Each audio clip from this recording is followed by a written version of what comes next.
on the Six Screens Telenetwork, earning the reputation of giving all the right ingredients, uninhibited, in exposing the hard, cold facts about the Watchtower Society.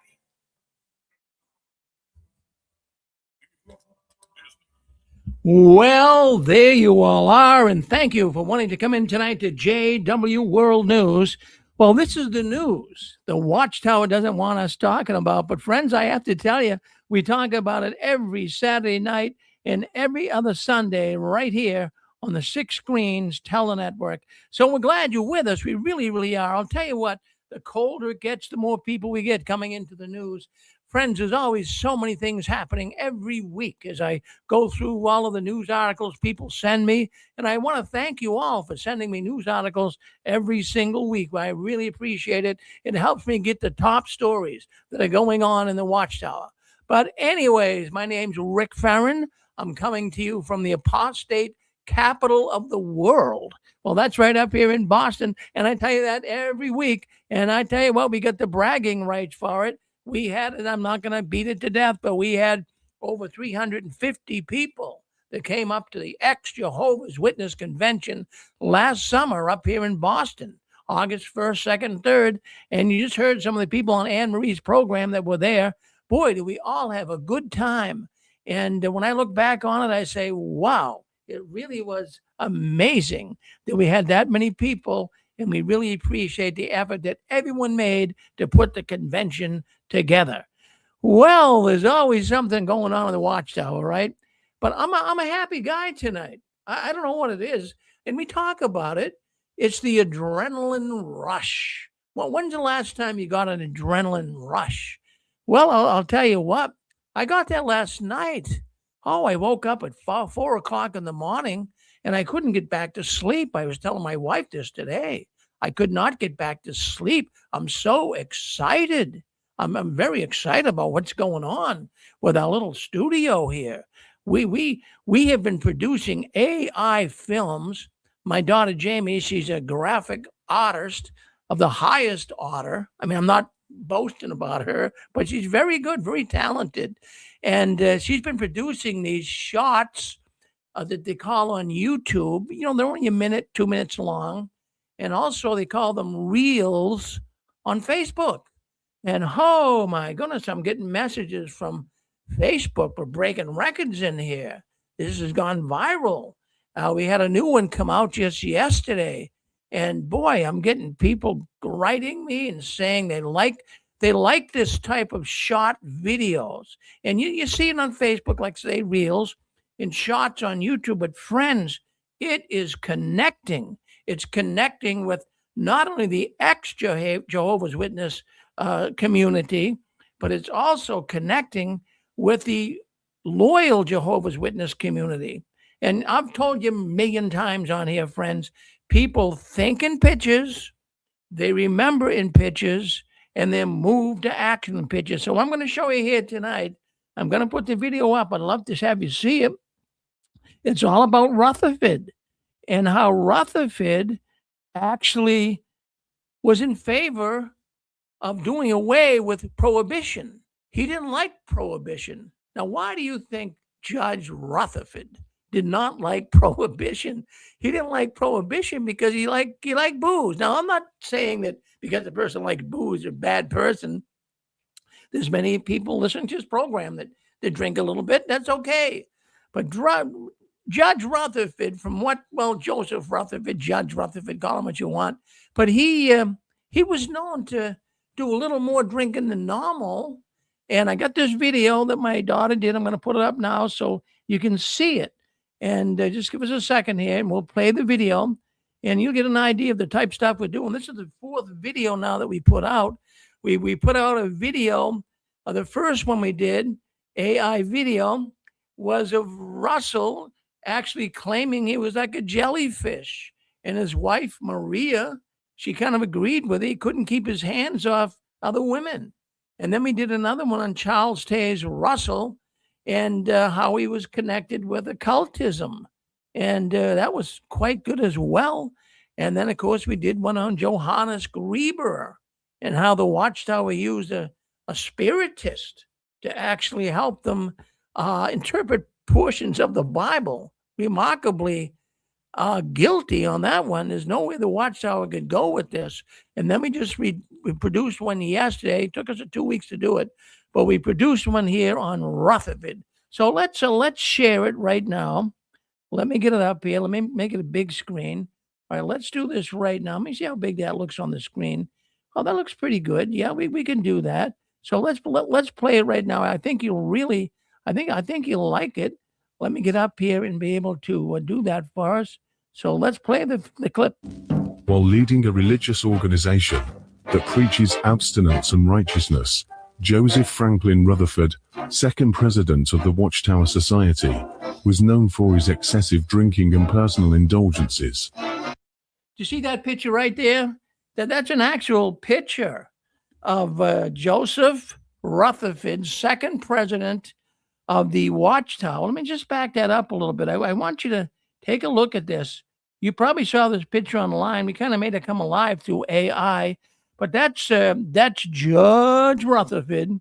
Look at him there. He looks half in the bag, doesn't he? You know when that was? That was back at Beth Serene. When they got the mansion, they were pretty much celebrating it. That, boy, this is great. We got a nice mansion here in San Diego, California.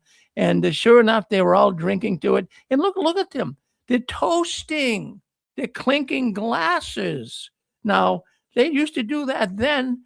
Then somewhere along the Watchtower teaching trail, they did away with clinking glasses or toasting. But just in the last year, you can now do it again. So let's move on. So there it is. There's Judge Rutherford. But I want you to listen closely at what some have said he did during the Prohibition. Listen in. Hold on 1 second. Let me get up there and get this done. King and personal indulgences. Despite the Prohibition, when the United States made it illegal to manufacture, sell, or transport any intoxicating liquors, Rutherford and his agents allegedly imported liquor illegally from the International Bible Association in Toronto to the Watchtower headquarters in Brooklyn. Rutherford even published articles defending the use of alcohol, highlighting his personal habits during his time leading the Watchtower Society, which stands in stark contrast with the spiritual sobriety promoted by the Jehovah's Witnesses. Despite the contradictions of their founding fathers and well-documented evidence, the Watchtower Society continues to refer to him favorably as Brother Rutherford, as mentioned on the official website, jw.org. Well, there you have it. There you have it. Let's stop the sharing. There we go. All right, so that's something to think about, right? So these videos are really, really helping to get the message out. And so many people really have written to me and commented. I can't believe it. I haven't seen any activity like this in the years here at the Six Screens. It's good because, you know, if something's too long, it loses attention. But that one there's a little under 2 minutes, and it got a lot of attention. I think even more than the other three. So you know, share it if you guys come across it on Facebook or YouTube. Share it and get it out there. Let as many people see this as they can, because look, we all came out of the Watchtower. These are some of the things that brought me out. When I was one of Jehovah's Witnesses, you know, I first started finding out about Beth Serene. I started finding out about all these other things that the Watchtower was involved in, the occultism in the Watchtower. This all really helped me tremendously to leave the Watchtower. So, you know, a lot of people leaving the Watchtower right now, they don't really, they're not aware of all this. They have no idea that this is all going on. So, you know, let's bring it up to speed. Let's let people really see that the Watchtower is got bad history, a lot of bad history. Well, I wanted to bring that up. So thank you for at least watching it. And for those that wrote me on it, thank you very much. It's very, very good. All right, let's take a look here. Let's see what's going on behind the curtains of the Watchtower. Well, I have to tell you with full credibility that it's clearly being seen now of the lack of enthusiasm from the Jehovah's Witnesses in the Kingdom Halls and in the service work. Clearly a lack of enthusiasm. In the last month, I've been getting a number of reports coming in here to the 6 screens of people who are going to the Kingdom Hall that are PMOs. And they're saying that the people that are attending, they have no enthusiasm. They're very unenthusiastic. Why would you be enthusiastic today if you were still one of Jehovah's Witnesses? I mean, they just told you in the November article of the Watchtower that the new system more than likely is not going to come in your lifetime. Can you be enthusiastic about that? And then a bunch of Bethelites, as we read, there was a letter leaked we read last couple of weeks ago on how they're letting all these Bethelites go. Now, if you're a witness and all of a sudden you're hearing all of these Bethel layoffs, I mean, is that an organization that's growing? How can you be enthusiastic about that? So everybody knows the tarnished image the Watchtower now has. And, after reporting for 20 years here on the 6 screens, it's so easy to see that they're not the elite organization that they one time were. And getting reports coming to the 6 screens that all born in, for the most part, young ones that are born in. Let's go with the last 20 years.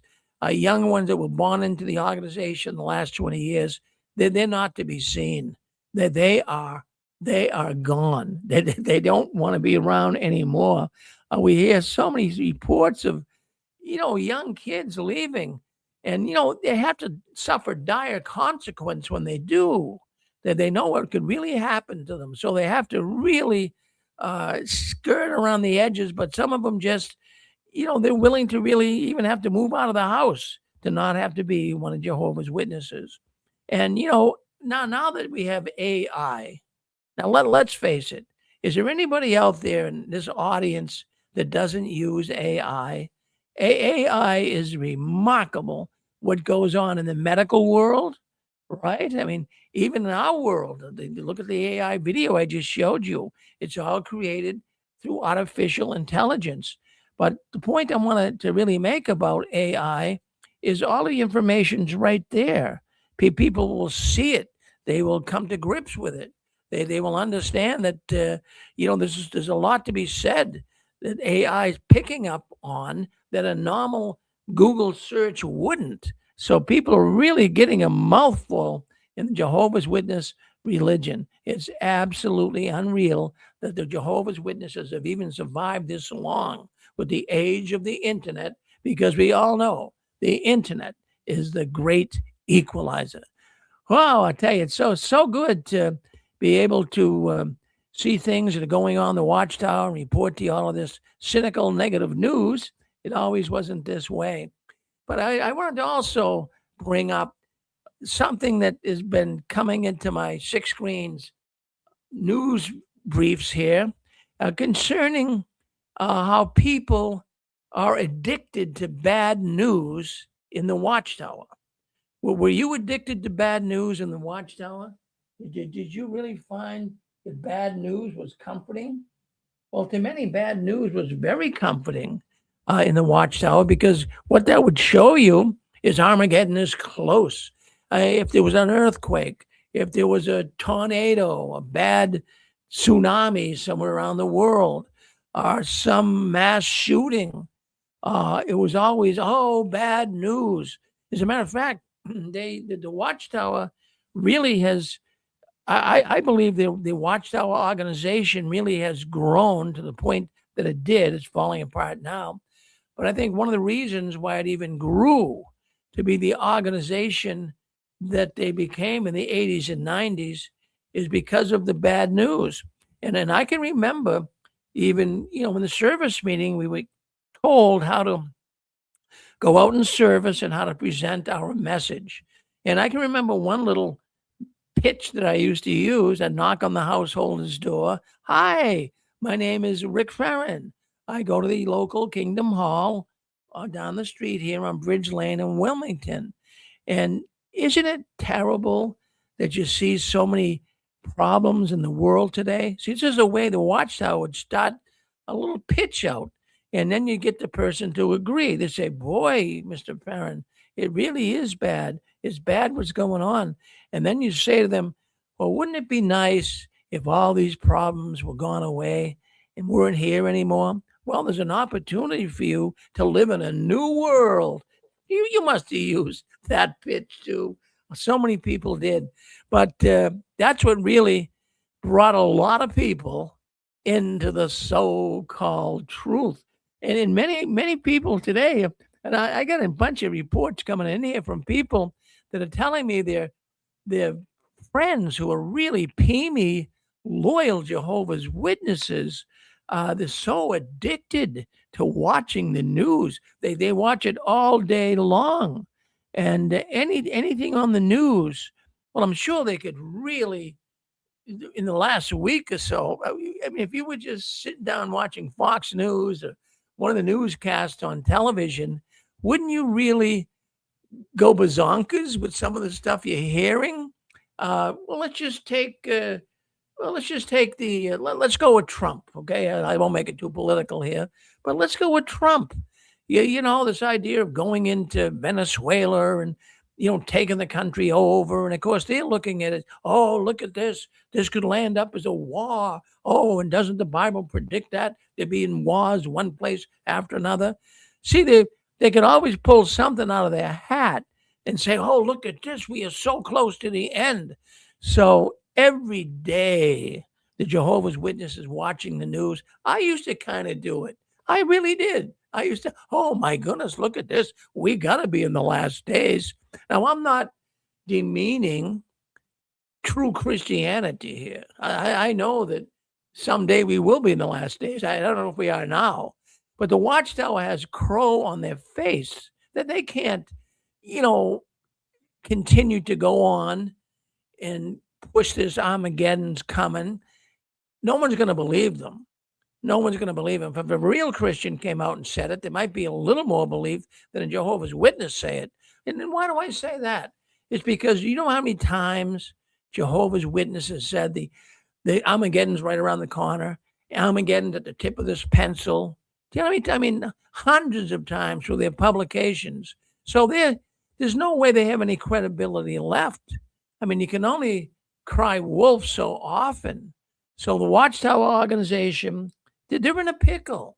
They're not, even in the latest editions of the Watchtower, and I have to read them because I do this program. I don't encourage people to read them, but I read them. And what I see take place is they're not really mentioning prophecies. One time it was always prophecies, and the witnesses were anti-typical of this happening in the Bible. That's all washed down the drain. The witnesses don't use that anymore. Why would they? They missed the mark on everything. So people watching the news, they're going to keep at least the PMEs, but not the PMOs. The PMOs are just getting sick of this. Can you imagine being a PMO and your mother and father are still loyal witnesses? I mean, how is that going to settle? And you're even living in the same house? That has got to be monumentally difficult, really. So I wanted to throw that on the table tonight because, I want to ask you guys out there: Did you really watch the news? Were you addicted to it as one of Jehovah's Witnesses? Well, I was a news junkie and I made my living that way. So I have to thank the Watchtower for starting me at a young age. Yes, Pixie. And I'm sure you looked at the news like I did, and a good many of the people that are listening to the program tonight. Everything. I'll tell you the big. In fact, I'm gonna throw this out to the audience tonight.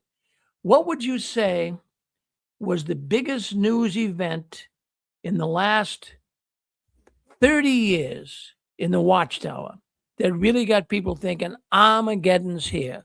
I'll throw that on the table. What do you think was the biggest news event that the Jehovah's Witnesses took full advantage of? And they even got a lot more people going to the meetings because of it. What do you think it was, audience? What do you think it was? You want to take a guess, Pixie? Yeah. Who's this? So it's Matthew from South Africa. Oh, very good, I at remember Matthew. getting a call from the. Sorry, Rick. Yeah, go ahead. Yep.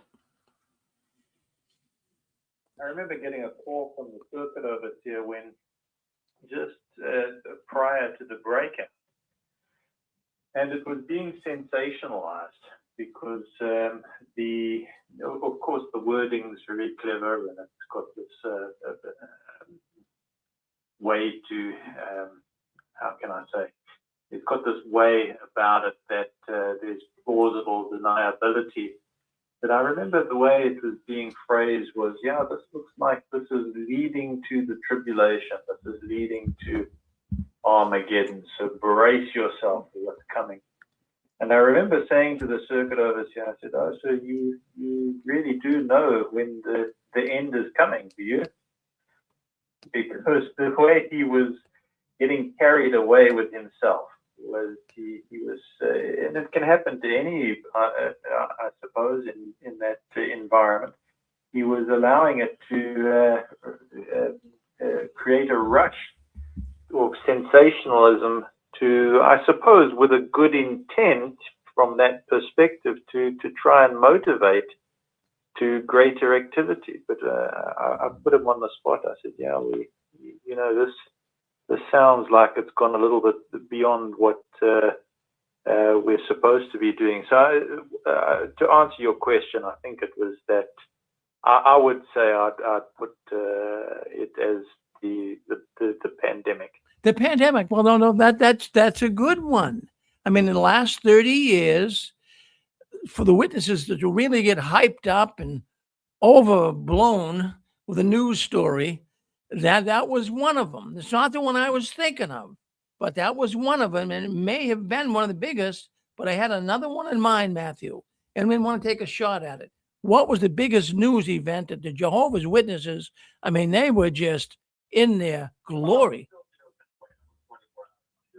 It would be 9/11, I would think. Yeah, 9/11. 9/11. Pandemic, I'll put in. I'll go with that too. Yeah, 9/11. I can remember it. And, it was one of those moments where you knew where you were. Well, when something really huge takes place like that, the death of President Kennedy when he was shot, 9/11, we can all go back and remember exactly where we were, right? And I'll tell you, I was going out, getting ready for work. I was going outside, loading up my car. And all of a sudden, I hear my former wife, up in the window. Hey, Rick, something's going on. Something's going on in New York. I think some buildings are being bombed. I said, you sure? So I went running upstairs, and I couldn't believe what I'm seeing. Planes crashing into the building, and it was wicked. And it just so happened the Jehovah's Witnesses were working in my neighborhood when this happened. So I'm watching TV. I went down into the living room and I'm watching TV, and all of a sudden a knock at the door. And there is, I must have been about, I'd say, 8 to 10 Jehovah's Witnesses that were working the territory where I live. Oh, Brother Farron, someone just told us at the door that something's happening in New York. Can we watch it on TV with you? So they came into my living room, and I'll never forget this. I never will. And they made such a one sister. She was so hell-bent, so in glory that this is the end. This is Armageddon. I wish we had more articles on terrorism because everybody's going to take one. This is showing that we, Jehovah's Witnesses, are right. This is the last days. I mean, it was unbelievable. And I really, even though at the time I was a PMO, you could say, but still kind of leaning toward the so-called truth. But I even thought it was a little out of place, really taking advantage of, geez, you're seeing people walking through dust and dirt and jumping out of buildings and planes crashing. Geez, the last thing on my mind is this is going to be great for the witness work. But that's how she was talking. She says, boy, I got to get more magazines on terrorism. I got to get this out. This is my job. She was a pioneer. Can you imagine that? So I will put 9/11. I will put 9/11 at the top of the heap. Now, But that COVID, Matthew's right too. That COVID did cause a shock in the witness world too, because they would bring up, well, see, we're in the last days. There's going to be pestilence. There's going to be disease. There's going to be famine. So they were bringing this all up. So they had a heyday. But I'll tell you what, back there in 2001, it was more of a thing with 9/11 than COVID. And I'll tell you why. They actually brought more people into the so-called truth. I know people went back because of that. Seriously. They went back in the organization because they thought that the kingdom halls, and I was going to the meetings at the time, all of a sudden more people started coming in. I remember the first meeting we had in the kingdom hall on Sunday after 9/11. And man, I can still remember, who are these people? Oh, I haven't seen them for years. They all got frightened. And they wanted to come back to the kingdom hall and be saved by the Watchtower organization. Oh, I'll tell you, friends, we can all talk up a storm, can't we? I don't know what it was like in your kingdom hall, but my kingdom hall was going bonkers. But I saw, just while we're still on that story of 9/11, I saw in the New York Times, I subscribed to it at the time, and I saw the next day or the day after, and it was right there, big articles, of course, about 9/11. And it showed these Christian ministries that were down at ground zero, and they were setting up little booths and tables, and they were giving out water and sandwiches and doing everything they could to help the poor people who were trying to help all of the people, the rescue workers. They were really trying to really put forth an effort and help anybody that needed help. So I was thinking at the time, and I wasn't a staunch Jehovah's Witness, but I wanted to know, well, what are they doing? Well, what is the Watchtower doing to help all those poor people at 9/11 when that happened? So 2 days after the 9/11 attack, I called the Watchtower, and they put me in touch with a lawyer. I don't know why, but I said, I have a question. I'm calling in from Massachusetts. So they put me in touch with this lawyer. And so I asked him, I said, I've been looking in the paper. I see all these Christian ministries that are really putting forth an effort to help all the poor people that have been affected by 9/11, and the poor people, the rescue workers and the dead ones and the families. And I said, what is the Watchtower doing? They were like, the way the crow flies, by the way, where Brooklyn is, it's only about a mile, the way the crow flies, maybe 2 miles if you take a taxi over there, drive over in a car. But I asked this lawyer at Watchtower, I said, now what do the Jehovah's Witnesses do? I really feel concerned. I hope that we are really helping these poor people. He said, oh, Brother Farron, don't you worry. We're helping. I says, well, what are you doing? He says, well, we are equipping 11, it was either 10 or 11. I can't remember what he said now. It was either 10. He says, we are equipping, go at 10 elders to go down to ground zero. And we printed additional magazines on terrorism. And they're going to go down there beginning tomorrow, and they're going to hand out magazines to all the poor people wondering what's going on in the world. Now, if you want to talk about exploitation, I mean, that's taking advantage of a situation like that. And I thought it was kind of I got off the phone. I was disappointed. Here I am seeing in the New York Times ministries giving food, ministries giving water and blankets and what our people needed to help the needy at the time in the Watchtower. And then when I heard that people who, well, the day it happened, 9/11. So the people, the way out of that area where 9/11 is in lower Manhattan, they had to walk across the Brooklyn Bridge, many of them to get away from the dust and the soot and the dirt and the danger. So the big crowds of people were walking across the Brooklyn Bridge. Now, why do I say that with kind of disgust? Because the Watchtower headquarters is right next It was. It's not there now, but it's right. It was right next to the Brooklyn Bridge. And what I heard, I can't confirm it. It's what I heard is that the Watchtower actually locked all of the doors. All the poor people that have been hurt and they're walking around. Their magazine says people walked across and that they took them in and gave them a towel to wipe their face and coffee and donuts. But the story that you say where they locked the doors, I've heard that 3 times from witnesses themselves. Well, I'll tell you where I heard it. I heard it from I don't know which is true. Well, I heard it from a Bethelite that told me that. Yeah. I heard it from a Bethelite that told me that. Now, I can't confirm it, so I can't say it's a fact, but I did hear it from a Bethelite. And I did too. But they printed that they took people in, and they said in print that they gave them coffee and snacks. So they probably lied in their own publication. And the irony of that is they have a kitchen. They have a commercial kitchen. It would cost them very little to have some coffee and donut or snack or something for people that had been through what those people had been through. And you know, you've been in the news media, Pixie, and I thought of this so many times. I mean, numerous times it came up. You know, here the Watchtower had such an opportunity to create great PR around the organization. Imagine if the Watchtower really did open it up and make a big deal out of it, which they should have. Come on in.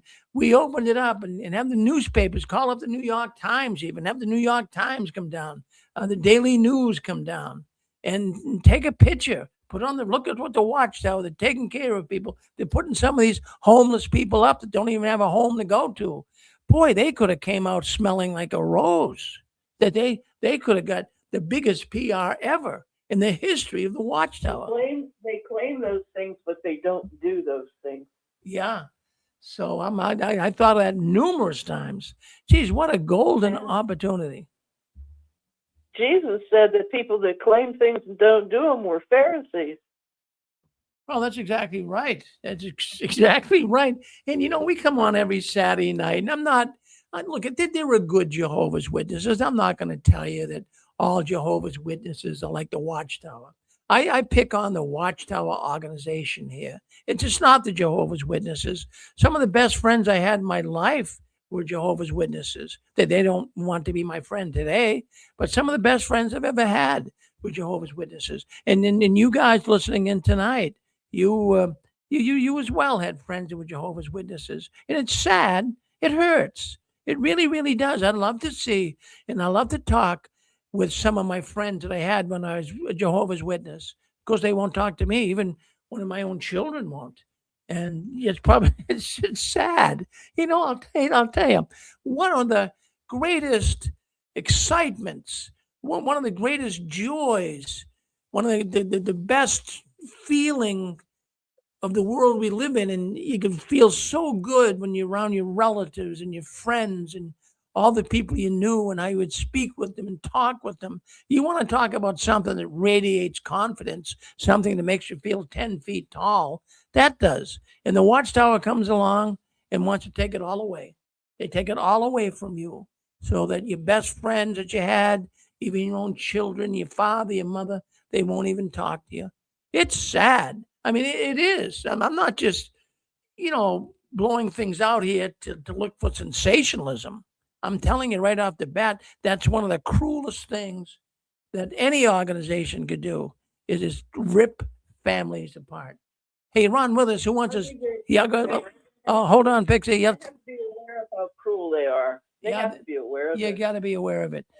Okay, we got some others, Pixie. They want to tell us how to dress again.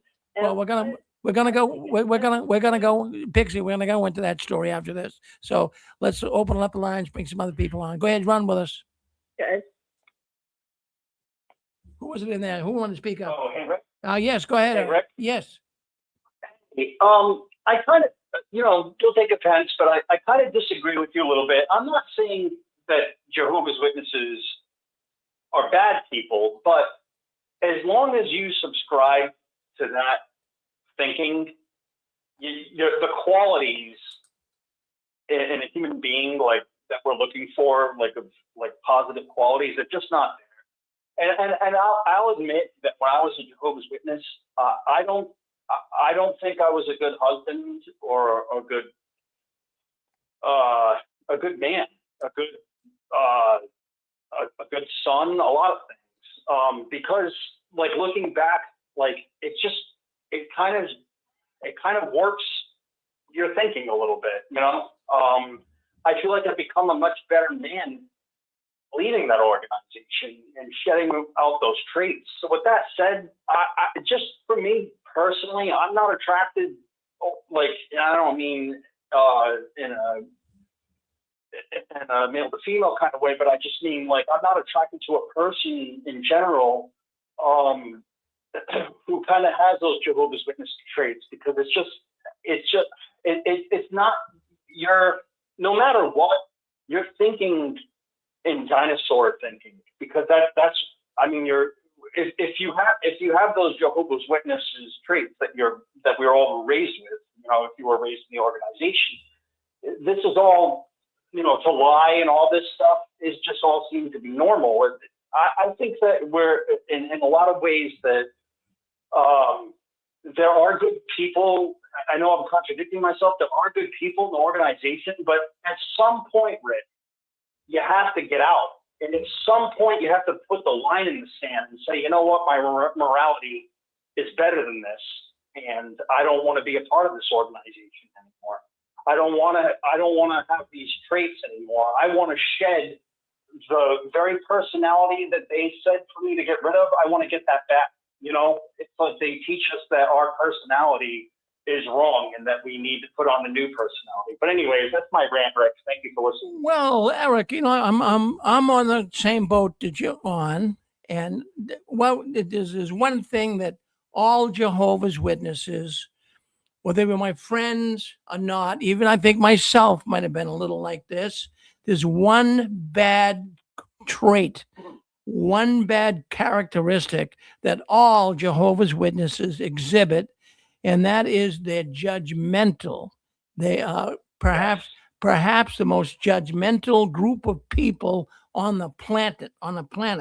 And I've found out more about that when I left. The friends and people I have today, they're nowhere near as judgmental as the Jehovah's Witnesses. Yeah. Rick, you nailed it. Yes. They are the most judgmental people I have ever come across in my entire life. I mean it. I mean, I've seen all different types of people, Satanists, you know, Buddhists, all kinds of people, all different types of people from different countries that I've worked with in my years on this planet. And I'm telling you, I've never met such a judgmental group. You nailed it. That's exactly what it is. Yeah, that's the one trait I will say that even the so-called good ones have it. They judge people like you have been judged, Eric, like everyone listening on this program was an ex-Jehovah's Witness. You have been judged unfairly in every area of your life. If you don't go to the meetings regularly or you're out in service regularly, they will think something's wrong with you. They really will. If you're not a good father or a good husband, you know, they're going to talk about it. In other words, they're thinking if you don't go to the meetings, perhaps you're slipping into immorality. I mean, they will make stuff up about you, and just to kind of chastise you and beat you down. It's really difficult to explain to people in the world how judgmental they are. And when I got out, when Satan kicked me out of the organization back in 2005, I really started seeing, boy, these are some good people outside the organization. I used to think that everybody outside the organization was so bad association. These people are worldly. These people are immoral. They're not all immoral and worldly people like the Watchtower told us. So it's a shame, but Jehovah's Witnesses will judge you on the basis of what you're doing. And if your activity declines, they will feel justified in questioning everything about you. Oh, Brother Farron, why didn't you come to the meetings anymore? Oh, gee, my wife has been sick. Yeah, go ahead. Rick? Yeah. Hey, can I just leave one last thought Go ahead. before I go, Rick, Yeah, to go go ahead. along with what Yeah. you were saying? Then we'll bring the other brother in. Go ahead. Yeah. Oh man, I'm losing it. Give me one sec. Nah, I lost it. Never mind. All right. Well, come back. Come back. All right. Who's on? Yeah, Who's? thanks, Rick. All right. Thank you, Eric. Who's the other man? There was a man on there. Rick, it's Steve. Steve, go ahead. Yeah, go ahead, Steve. Yep. Rick, I mean, everything that everybody's saying about the witnesses being judgmental is true, but where that comes from and where it has to come from, that's how you have to run a cult. Because any disruption, any static from anybody, and we know this, is going to disrupt the cult and alter people's thinking. So that's why they're very strict about it. So whenever your service is not up to standard, it's either it's their way or the highway, literally.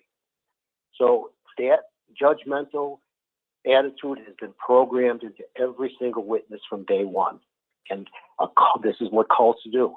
And you can quote all the scriptures you want, but you're the only one living by anything biblical. Because this is a cult. The Bible is just a front for their activities. That's all it is. And if anybody's going to try to go toe to toe with the society and compare scriptures, they're laughing behind your back. Because you can say anything you want. It's their show. You're in their organization, and they can do and will, and we all know this, whatever they want, and there's nothing anybody's going to do about it. So that shunning, that coldness has to be there so they can continue to run their business. Oh, Steve, always good to hear from you, Steve. That's a remarkable comment. That's you hit it. You nailed it. You nailed it. You got it. You got it. So we know that's just judgmental. I mean, it comes from the organization. They make the Jehovah's Witness judgmental. But that was one of the things I noticed that all Jehovah's Witnesses have. All of them are judgmental. Yeah.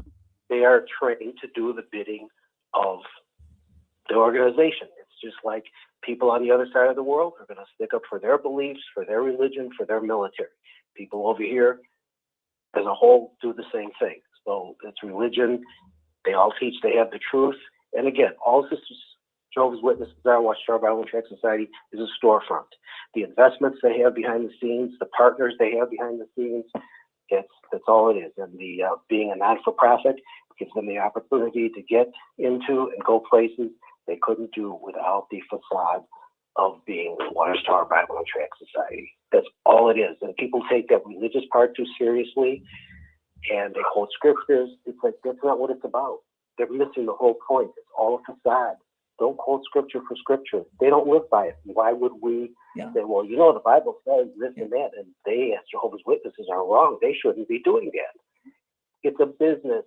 People need to get over that and really see this organization for what it is. Well, there you go. Well, thank you, Steve, for chiming in on it. And you got it. You nailed it. Thank you. Thank you for dialing into the 6 screens. Rick, Yes, Anne-Marie. if it's okay, may I comment on the 9/11 fiasco? Of course. I spoke directly to 3 Bethelites who had left in 2002, and the one in the middle did the most talking while the other 2 nodded to what he was saying, and they were hanging their heads, looking very ashamed. The one in the middle, the Bethelite who had left, told me that in the beginning of 9/11, Bethelites were hanging out their windows, yelling and laughing and saying, now you're getting yours, Armageddon's here, you should have listened. They were just being really rude. And then they were instructed by the elders to pull their heads in and lock the windows and the doors. And it was as the poor... Well, I think Anne-Marie got cut off there. You still with us, Anne-Marie? Okay. Yeah, something said I was invalid. Oh, no, we're still hearing you now. I cut off for a while. So what would you like to add? Anything else? Okay, so we got some problems with Emery's phone, but that's good. We got the gist of what she's saying. She got it from 3 Bethelites as well, that they locked up the doors. So, we've heard this. Can I claim it as an absolute fact? Don't take it to the bank and cash it. But I got news. I believe it did happen. Yes, go ahead. You're on with us. Hi, JP, can you hear me? Yes, I can. Yeah. Go ahead, JP. Yeah, I think the two most significant things in the Watchtower history in our modern times was 9/11 and then the COVID-19 pandemic. Because I lived through both of those, and at both of the times when those events were happening, I was raised as a Jehovah's Witness, but at both times when those events were happening, I wasn't a Jehovah's Witness. When 9/11 happened, I quit going to meetings when I was 17, when I was a senior in high school, and I graduated that June of 2001. And then 9/11 hit that September.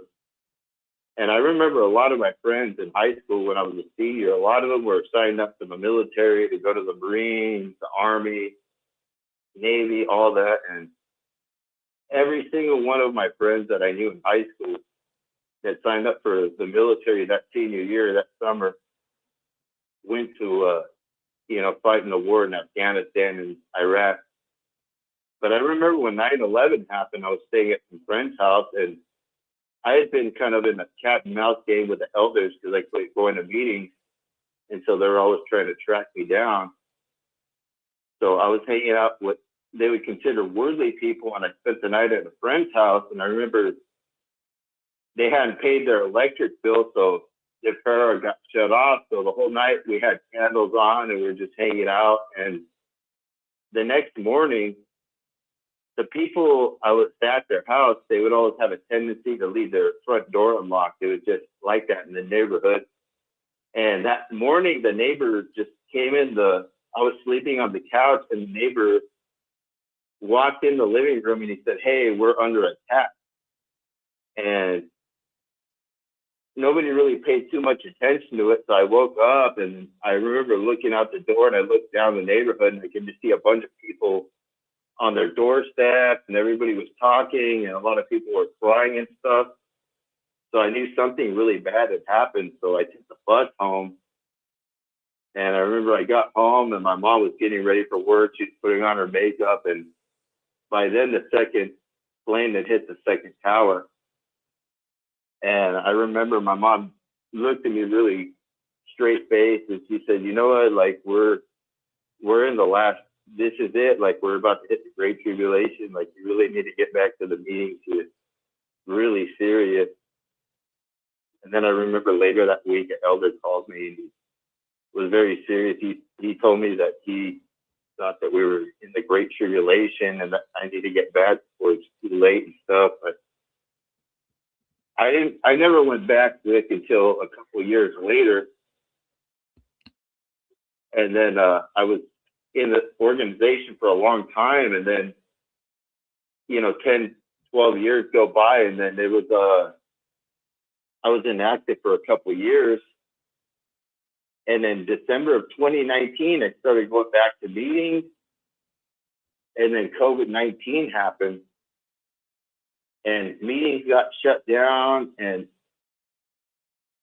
a lot of the world was scared. Some people were awake, some people were scared. I really didn't know what to do at that time. It was a couple of months later, so I really woke up. But at that time, I was trying to return to the organization and stuff, and they had me really hyped up, on what the broadcast was saying and what the witnesses were telling me at that time. This is like in 2020, and I really thought that, especially early in 2020, I would say about during that summer when it was all those protests and riots from the George Floyd murder going on, and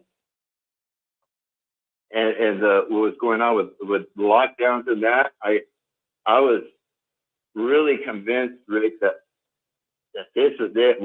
It was about the Great Tribulation was about to break out and everything was about to go to hell. But that didn't happen. And thank God I woke up, a few months later and realized that the witnesses were just false. But yeah, I would say those are the two things that have kept this organization going. And they're still going on that. Like, if you look on their website, I think about a day or two ago, they put an article up that says you will hear of wars. So they're just pretty much go on whatever the current events are.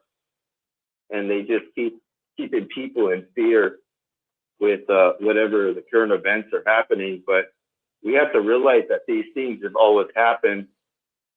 And whether you're a believer or not, we have to realize that we can't be in fear and control, because it's not just Jehovah's Witnesses that do this and use current events or things to keep people in fear. A lot of other religions and stuff, even based off the Bible and Christianity, are doing that to people and keeping people enslaved and locked up to these ideas that we're in the end and this is the last days and everything's going to go to hell. But we really don't know what's going to happen. So, whether you're a believer or non-believer, you have to do what you think is best to get through this situation, and live the most beneficial life that we can live now.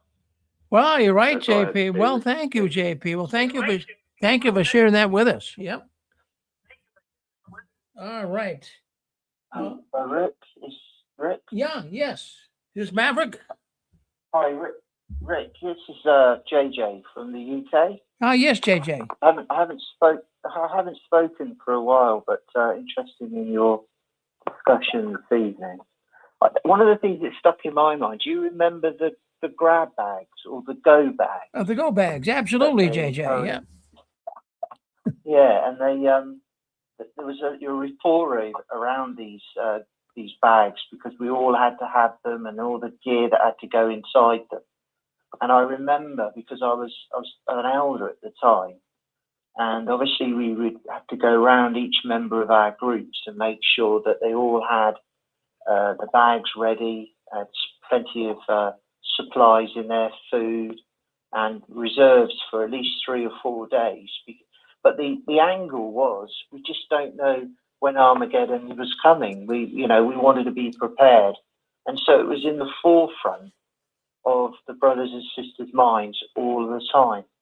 And it's just something they still do. They do it every year. There's a reminder that comes to the congregation through the body of elders to make sure that their bags are up to date and that they've got plenty of reserves and have got a plan if an event happens. And coming back to your thought as well about way brothers and sisters judge each other, it certainly was encouraged within the congregation. I think it's presented as if you're looking out for each other, but actually what you were doing, if someone wasn't at the meeting, or if they weren't at the group or out in the ministry, then you would personally ask them questions if there was anything that was the matter or there was a problem, or could you help in some way? And if you suspected that there was an issue, then you would even go to the elders and report it to them so that they may go and give some assistance. But since we left, my wife and I, you see, my situation was that I was an elder and I got concerned about some things which I have mentioned to you in the past. And it was a private matter. I went to the elders. I explained exactly why I was leaving, and I resigned as an elder, and I walked away from the Kingdom Hall, and have never gone back. No one knows my backstory. Nobody knows anything other than the 2 elders that I spoke to. But when we go into the shops or we walk around the streets locally, our friends, people that we knew, will just turn their back and walk away. And it's funny, today, separately, you may know, I'm sure you remember him, He's called Jimmy the P-Man. Now, he's an individual that's still within the organisation I talk to regularly, and he's communicated with you as well, giving some highlights and some updates on some latest information that's come through the organisation. But I was talking to him today about how upsetting it is to be judged by individuals that know nothing about why I've left or the reasons that my wife and I are making the stand we are. And to have them come up with, I've heard stories that are being said about me, things made up about me that are just not true, to ruin my name and my reputation. This is very common. And this happens, especially when, well, I call them brothers and sisters still, but they're individuals that don't know. And because they don't know, this means that they have to kind of fill in the gaps and try and work it out. And of course, they come up and they say things that are really quite upsetting. They brand you with this name, you're an apostate, and you're doing the organisation harm. But all we have done is just walked away. Well, very good, JJ. That's a good little analogy, good narrative, and you nailed it. I mean, these guys, everything you just said is true about it. Good job. Thank you for coming in. Hey, Rick. Yes. Hey, Rick.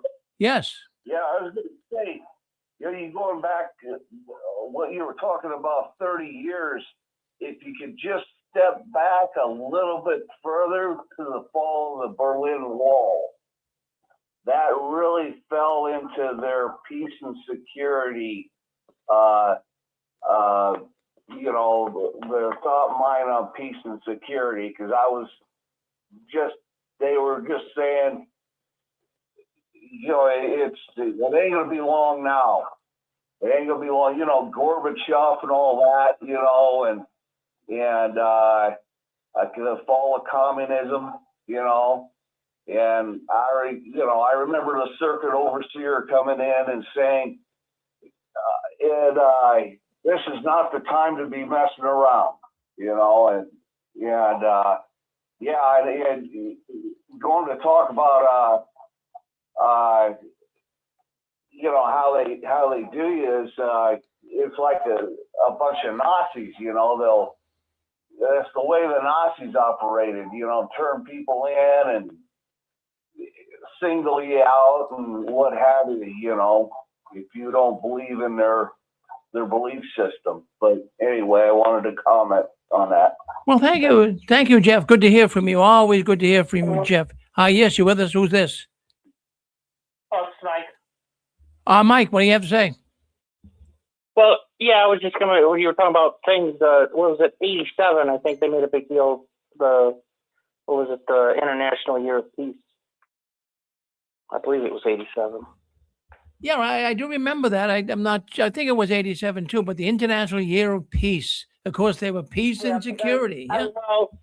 I remember my dad was telling me, I can remember my father, I was pretty young then, but I can remember my dad was telling me at the convention the previous year, must have been 86, that the final discourse, they brought it out that the next year is going to be a International Year of Peace. Like, it's supposed to really mean something.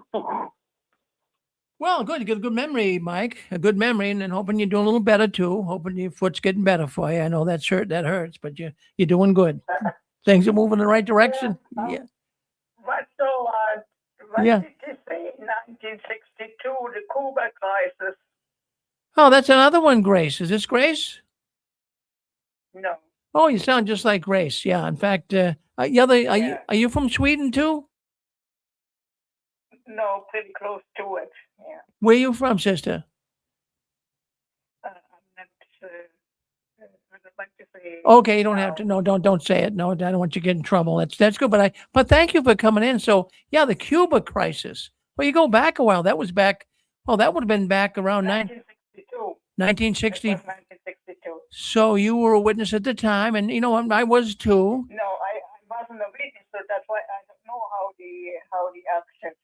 Well, I kind of remember I was young at the time. I would have only been, let's see, 62. I was only I was only I was 14. I was 14 years old. But I remember. Oh, I remember. In fact, witnesses brought it up in the Kingdom Hall. Oh, look at this. Nuclear, the war, Armageddon, round the corner. Well, good. Thank you, sister. That's good. Hey, that's Yeah, no, that's good. We supposed to be posted back to my country where I come from, and he couldn't go. So they sent a woman by boat back, and the guys later they came by plane. Yeah, so I had to go with my son by myself on the boat. wow. 1962. Everybody was scared. 1962. Wow, you got some good memories there, sister, right? But I hope so that I keep my memory still. I'm an older person. Well, don't lose your memory. It's a good thing to have. You just No, you no, got I don't. No, I don't. well, I well, don't think so. No, because in the family, it's Alzheimer in the family, and but so far there's no signs of so how long were you a Jehovah's Witness? Jehovah's Witness for 16 years. I mean, 16 years. Wow. So what got you out? What made you leave? What got me out the child abuse Yeah. and other stuff what happened personally to me too. So yeah. Yeah. Well, I'll tell you, anytime you like to tell you. And out only just recently, and so our congregation it's actually a really nice congregation, but now I wrote him a letter that I don't like to be recognized as a witness, and of course, then he said that I'm no longer Jehovah's Witness, and now when I run into them, they don't talk to me, so that's a bad feeling. Oh, it's a terrible feeling, sister. It's a terrible feeling. Yeah. And I'm surrounded by them. And when I go in the grocery store, so I'm bounding to run into them, and that's horrible. Yeah. Well, I'm sorry to hear that. Do you have any friends outside? Yeah, I made friends outside. Yeah. Well, good for you. Well, And, I'm glad my immediate family never was in it. So I'm glad for that. well, I'm glad for you too, sister. Well, my goodness, thank you for calling into the Six Screens. I know you came in there a couple of times in the last couple of months, but thank you for doing that. That's really good. People love to hear from you. And if you'd ever like to, Yeah, no, everybody, each time I got opportunities here the other day, I had to get the ice out of the driveway, and then here one of the neighbor stopped and talked to me. So I told her that I'm no longer a Jehovah's Witness, and she was so pleased that I'm outed. The witnesses all of us went to her house and tried to get her, for a Bible study. They call it Bible study. That's not a Bible study. A Bible study is you study out of the Bible. well, And so she was so glad that I'm out of there. So she was smelling the coffee way before they went on her door Well- all the time. well, she's Said, no, it's a bad organization. That's what she told me. Yeah. Yeah, she's waking up and smelling the coffee. Now, when you were a witness, did you find the fellow Jehovah's Witnesses judgmental? Yeah. Oh, yeah. Yeah. Yeah. Yeah. Yeah, we just talked. Judgmental, and they're really cowards too. That's what they are, cowards. Oh, the cowards, yeah. But another thing I was going to say too, because when I left, a fella came on earlier, got us on this subject. Eric did, but he was saying, Rick, we thought all Jehovah's Witnesses aren't good. And there's some that are, but when I left, I realized that all Jehovah's Witnesses are judgmental. Then another thing, What they are. yeah, they judge you for everything. And then another thing that I found out about Jehovah's Witnesses too, since I've been out, I get so many good friends now, real friends, genuine friends. And I didn't realize how abnormal the Jehovah's Witnesses were until I left. And then it hit me. I'm saying, my goodness gracious, I'm meeting some really good people here. But one of the other things that Jehovah's Witnesses do, and I experienced this, and I'm sure all you folks listening in do, the Jehovah's Witness people they're full of envy and resentment. So you say, well, what do you mean by that? Well, what it is, well, there's jealousy that comes in. And I really mean that. You know, if you have like if you're an attractive woman and, you go to the Kingdom Hall, they feel jealous about you. We've had people come on here that did that, and they were told not to dress like that. You look, too sexy and like a prostitute or whatever. And they're full of envy. So you have an attractive sister or a handsome brother, he'll be picked on too. And they're full of resentment. And then I got realizing why is it? Why does the Jehovah's Witness people, why are they so envious of others? They're like jealous and envious. And it's a way, as I did a little research on it, they have to exteriorize their feelings. And they're so pent up on envy that they will attack someone or attack an attractive sister or give a brother trouble as well. So it's something I did realize that took place. And I see it's so abnormal. It happened so many times in the witness world that they were all envious and jealous. It's a performance-based religion or a work-based religion. If you're doing good, everybody loves you. You're doing bad, forget about it. So it's something that we talk about every Saturday night. Well, thank you, sister, for coming on and being with us tonight. Thank you so much Well, for having me. well, thank you, sister. And you're doing such a good job, Rick, and you never ask any money for anything. No. And you always pay everything out of your own pocket. And that convention was a really nice convention what you had. And so if there would be other conventions, somebody else has to do that convention. And there's too much on your shoulders. Let somebody else do next convention. Yeah, well, we had fun. We had a lot of fun, and we got a good many memories from it. But thank you, sister, for coming in. I really appreciate it. Yeah. You're a good lady. Yeah, Now, don't you ever change. Thank you for doing that. Oh. Thank you for doing such a good job, and have a good evening. Bye. Well, you too. Bye-bye now. So was that Randy? Hello? Is that Randy want to come on? Randy M? Is that him? No? Yeah. Hey, Rick, I just want to briefly mention about the discussion you were having about how you feel, and the previous caller too, that you're both better persons after you left the organization. I mean, we all thought we were each good when we were in, but we find out we're better when we leave. And I think I have an answer to that. Yeah. I think that organization is, well, they're so controlling. It's a narcissist organization, and so they want that passed down right on down to the family unit. So they'll have the husbands be that kind of controlling instead of being a partner and everything. Is very controlling, and I'm ashamed I was that way. And so I'm glad I'm not that way, and got out of being that way. I mean, I remember when we first got married, I was young, I was like 19, and I went without even telling my wife, sold her car, traded her car off. And that was the wrong thing to do, first of all. But especially, I was so excited to show her, come see this this pickup I traded for.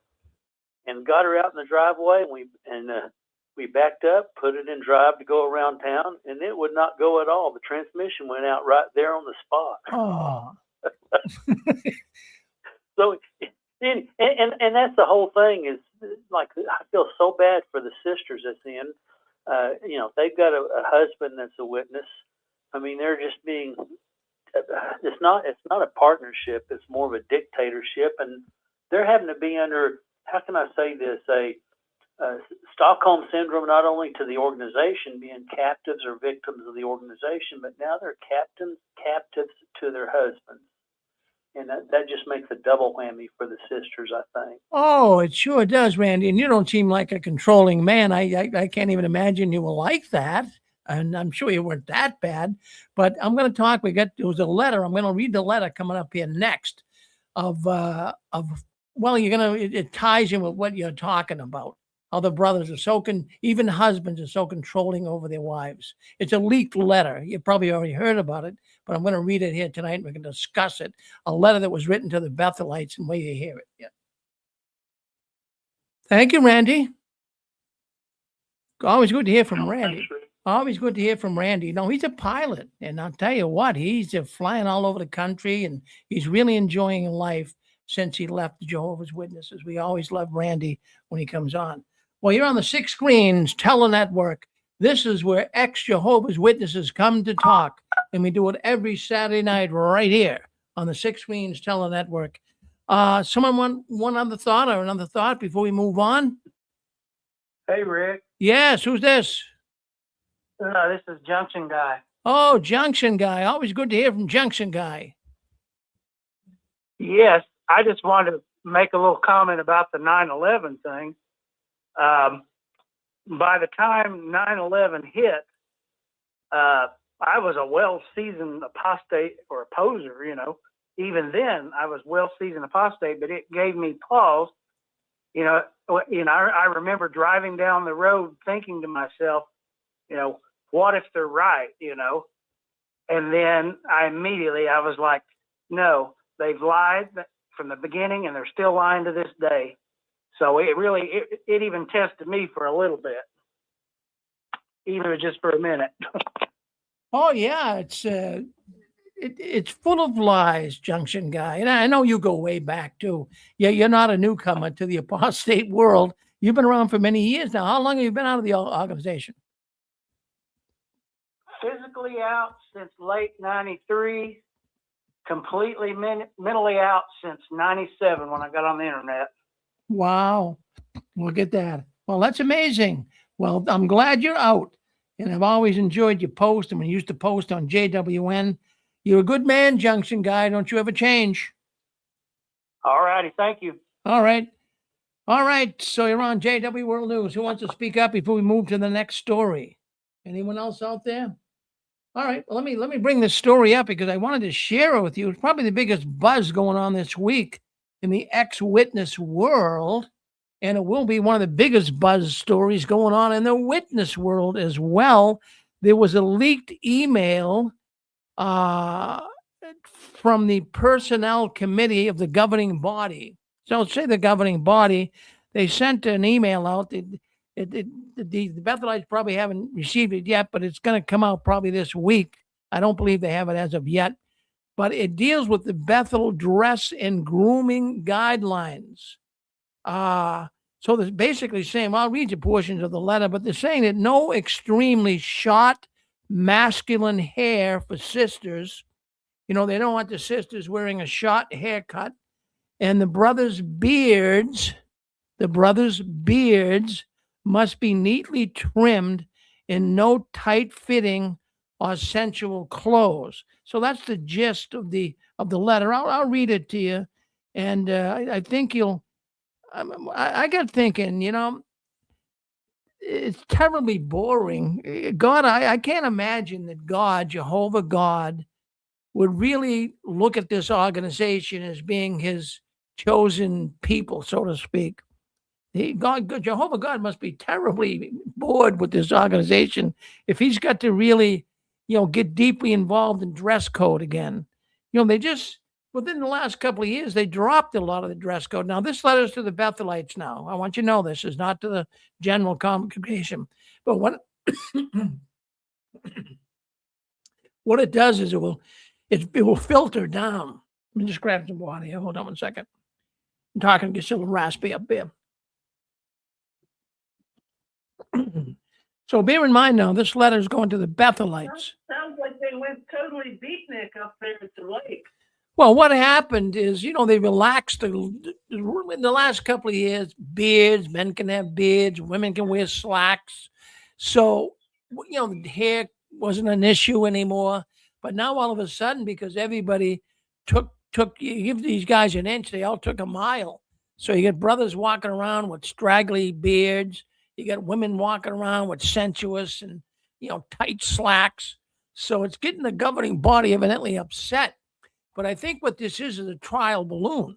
I think they're writing to the Bethelites first and, trying to set the example. And then if they have to, there might be a letter written to the congregation. But let me I'm going to read, I'd like to read the letter, at least part of it to you. The personnel committee of the governing body. Well, this would be like the human resource department in a big company, right? So you get a personnel committee. They kind of work with all the people in the Watchtower. And I'm just gonna mute a couple of people here because I got some background noise here. All right, I'm just gonna mute some people here. All right. And that way we won't get all that click and clack in the background. But anyways, let me start reading. Personnel committee of the governing body. To selected special full-time servants with a Bethel or a design construction enrollment. So if you're working, and when we learned in the last couple of weeks, just about all of the Bethelites in the future are going to be commuters. They're going to be commuters. So, so here's the letter. Dear brothers and sisters, we are proud to serve along with you, dear brothers and sisters. In view of the privilege we enjoy a special full-time service, we need to give attention to the matter of dress and grooming. Why is this important? Consider 3 reasons. First, our appearance reflects the high standards of the God we worship. Second, we want to be an example to the faithful ones. Each year, brothers and sisters from around the world visit Bethel, and they often imitate the standards of dress and grooming they observe. Third, we are visible in the community. Our appearance may influence how others view the truth, favorable or unfavorable. Okay, I'll stop there and we'll read more, but I just want to give my thoughts on this. I think something went a little amok with this dress code. As Pixie was just saying, I think some people took it too far and went too far with it. So now the Watchtower is going to come back. And imagine the Bethelites. I mean, the Bethelites were always like the, pristine, clean clothes, well-pressed clothes. I mean, even their blankets and pillowcases. I believe they still iron their pillowcases. I mean, everything is like got to be right. We got some people here. I'm gonna mute some. Hold on 1 second. Hold on. I'm gonna mute some people. Please don't unmute yourself until I'm kind of done with my little narrative here because it's very disruptive. So let's just I'm gonna mute those who are open just because it makes a lot of noise. I want a nice clear. I want everyone to hear this because I'm sure everyone's got something to say about it. But here we go. It's just within the last 2 years, they took the dress code and they said, fine, we can now relax a little bit. Now they're coming back with it, at least to the Bethelites. Now, in this letter, I'm reading it right verbatim. In this letter, we would like to share some helpful guidelines on dress and grooming based on 3 scriptural principles. Well, they're just showing devotion to God, Jehovah, and modesty is being respectful to God and what have you. It's kind of a long letter, so I'm not going to get too deep into that. So, but it does say here that they don't want the Bethelites dressing like people in the world. And they're giving now counsel to the Bethelites to really, up the ante here a little bit and dress better. Then it talks about attire when working. Now, there's all kinds of assignments at Bethel, right? There's people who work in the office, the accounting office. There's people who work in the book publishing part of it all, binding books and working with ink. But it says attire when working. Our clothing should be clean. Well, that's okay. I go with that. Modest and appropriate for the task. reflecting the dignity of Jehovah's organization. Personal comfort or style should not be the primary factor in determining whether a garment is acceptable. I mean, sometimes it's, if you're going to be working in a like physical work, if you're going to be washing windows there or doing the ironing in the laundry room, it'd be nice to have, kind of like comfortable clothes on. All right. I mean, you don't have to wear short shorts or provocative clothing, but the Watchtower, see, they got to up the ante here on people and really get them to adhere to what they're saying. So it says, we avoid clothing that has holes or tears that and is too tight fitting. Well, you probably see them wearing some of those jeans with the holes in them. I mean, I never really cared for those, but I mean, maybe some of you guys do like them. But I wouldn't think, I'll go along with the Watchtower on this one. I don't think you should be wearing those jeans with holes with them around. It's just my own thoughts. Don't take it personal. But I go along with them. Now, when possible, we recommend that you use these facilities rather than return. Okay, what they're saying here is, if you're going to come into Bethel and your clothes are dirty, there's facilities there in Bethel, I guess washrooms, restrooms, whatever you want to call them, where they can go and change their clothes if they're dirty, and that way they won't be walking around Bethel with dirty clothes. Brothers who work indoors should wear presentable long or short sleeve shirts that cover the upper body, full length slacks, and suitable footwear. So they're saying here that, they say here that they don't want any skin shown even on the brothers. I mean, it's really hot in the summer. No such thing as taking, a man taking a shirt off. I mean, you see it all the time, even at construction sites. I'm thinking if they're building that big media center, a man, he's still allowed to take his shirt off. It's just not that, I don't look at it as some sexy thing or anything. So consequently, they don't want the men wearing that. Even on construction sites, they don't want you to take your shirt off, because I guess brothers were doing it. Then it goes on. Now, listen, this is on sisters.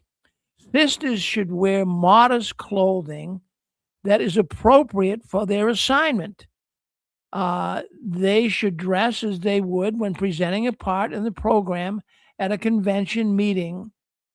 So I get that too. So they're asking sisters to be appropriate in your dress. And they're even saying that if the work assignment calls for a sister wearing slacks or jeans, that'd be okay. But, if you're working in like the office parts of Bethel, then they're more or less suggesting that a woman wear a skirt or a dress. Then they talk about Bethel tours, how those giving the tours should be super exemplary. They should be the ones that really dress the best because people are coming in and seeing them. So they're just saying how you have to dress for meals and certain work assignments. But the thing that I really found of interest here, and would really tick probably a lot of the people off, is the fact that what they said about brothers in watching over their wives. And this was something that I would be really offensive if I was a woman. And the craziest thing that I see written here in black and white is that the brothers, they had to counsel their wife. So let me just explain this.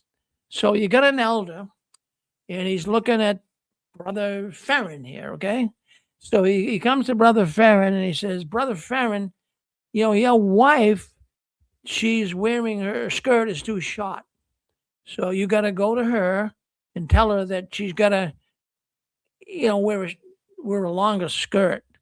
So if they're giving counsel, if you're a brother at Bethel and an elder comes to you and says, your wife is not dressing because she's dressing like she's dressing like a prostitute, or however, you gotta go now and tell your wife that, honey, you've got to dress better now. Someone's watching you, and they want the husband to show humility and to listen respectfully to the brother who's speaking about his wife's dress or grooming. I think that's a little bit out there. But I know this happens in the organization. And so, but I can just think of this. I mean, suppose, just use me, Brother Farron, okay? So, brother, I'm at Bethel. I got a wife at Bethel. So, Brother Bob comes up and says, "Hey, Brother Farron, I got to, please remember to show humility when you tell your wife how she looks. She looks too sexy. She looks like a prostitute." I mean, really, they'll come right out and tell you that. So now you got to tell her how the brother is just suggesting this. Doesn't that put a man in a very awkward situation? Wouldn't it? I mean, my position would be, well, why don't you go tell her? Why don't you go tell? I mean, this happens. I know this is a fact. Well, what it is in Jehovah's organization, they don't really. If a husband has a wife and the wife is causing some disturbance in the congregation, maybe whether it's with dress here or grooming, or it could be something else. Maybe she's gossiping too much, or maybe she's not showing enough time out in service. So rather than, the elders approach the wife, and say, Sister Farron, it'd be good if you could do this. They don't do that. They go to the husband and they say, you should tell your wife this, and she should respect you, and you should humbly respect what we're saying to you. They don't go directly to the sister. They go to the husband. Now, if the sister's not married, then they would, but they go to the husband, and it's his responsibility to tell his wife. I mean, that can cause a family feud. That can cause an awkward situation. But the elders, they're not your friends. See, don't think the elders are your friends. The elders are following the direction to manipulate, to exploit, and control you. Right down from the governing body, the instructions come. So, it's just something that we all have got to think about. Now that we're out, we can think clearer about it. But when we were in there, we just listened to the voice of the elder. All right, this is what we have to do. Elders are not there to help you, folks. I want you to know that. Elders have no control on you now that you're out of the Watchtower, now that you're not in the Kingdom Hall. The control stops at the Kingdom Hall, at the Kingdom Hall door. And never trust an elder. They're not qualified. The elders are not qualified to advise you on any important personal matters. They're not trained for this.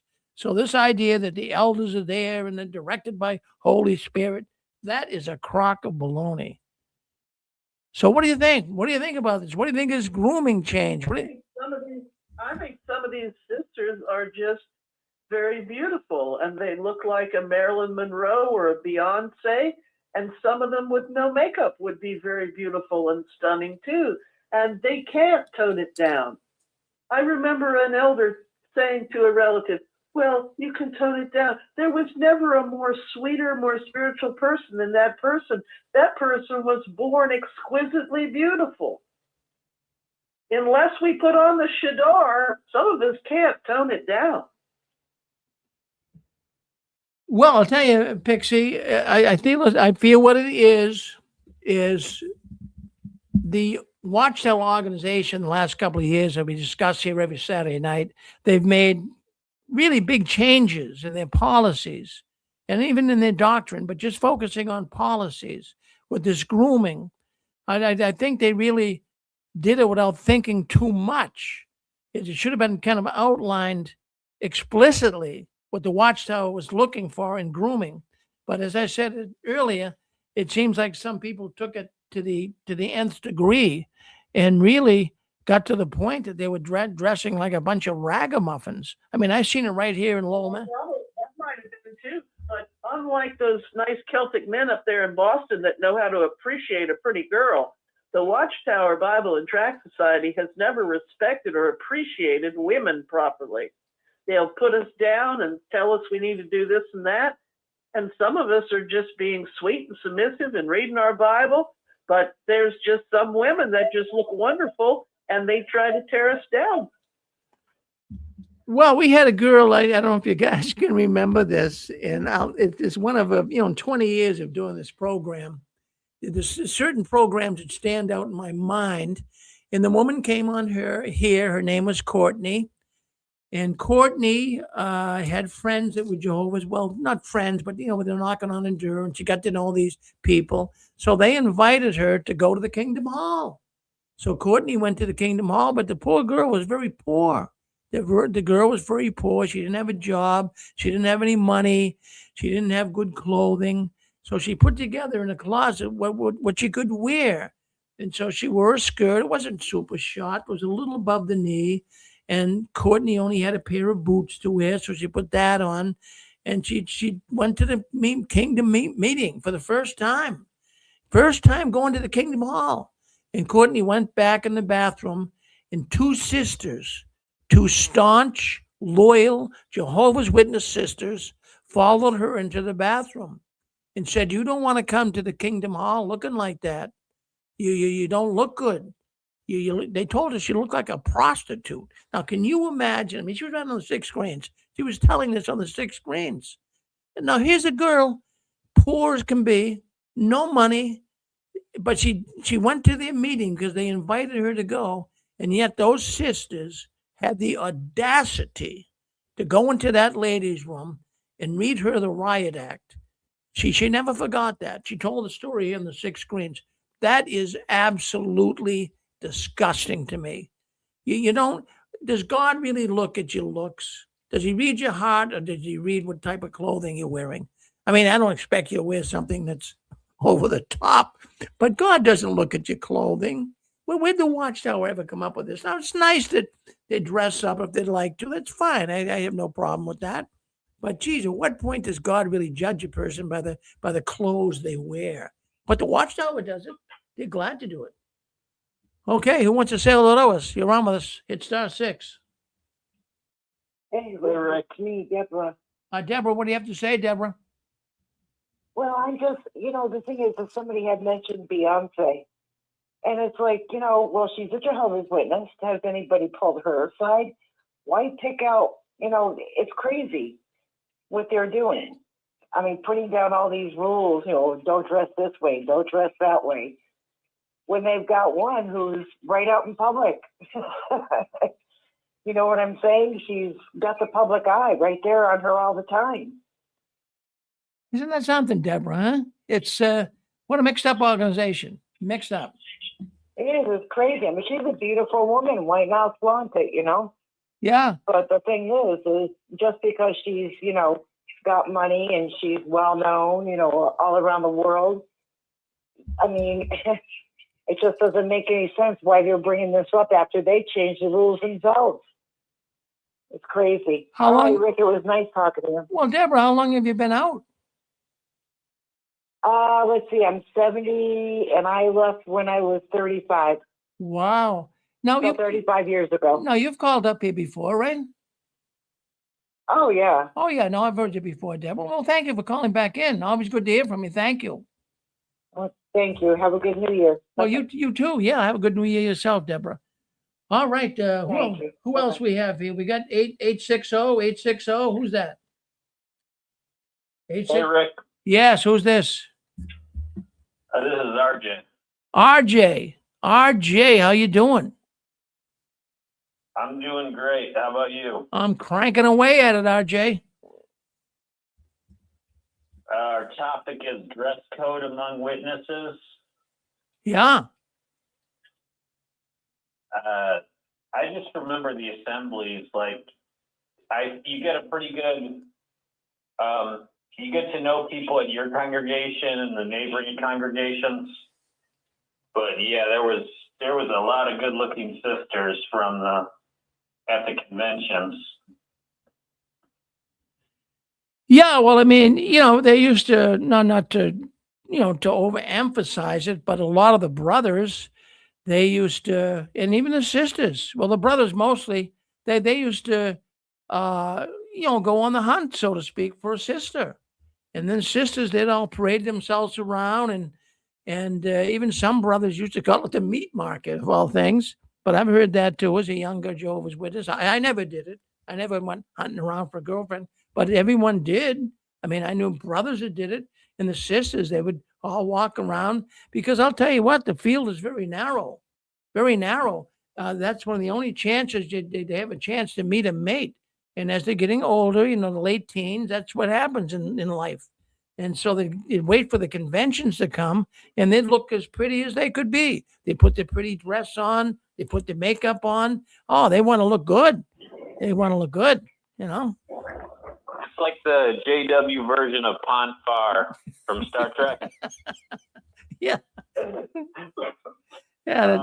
But another thing about being a witness, I noticed this with my mom and some other people and how family members were, is in that environment, they're not going to have a chance to gossip about people who are half their age or 1/3 their age.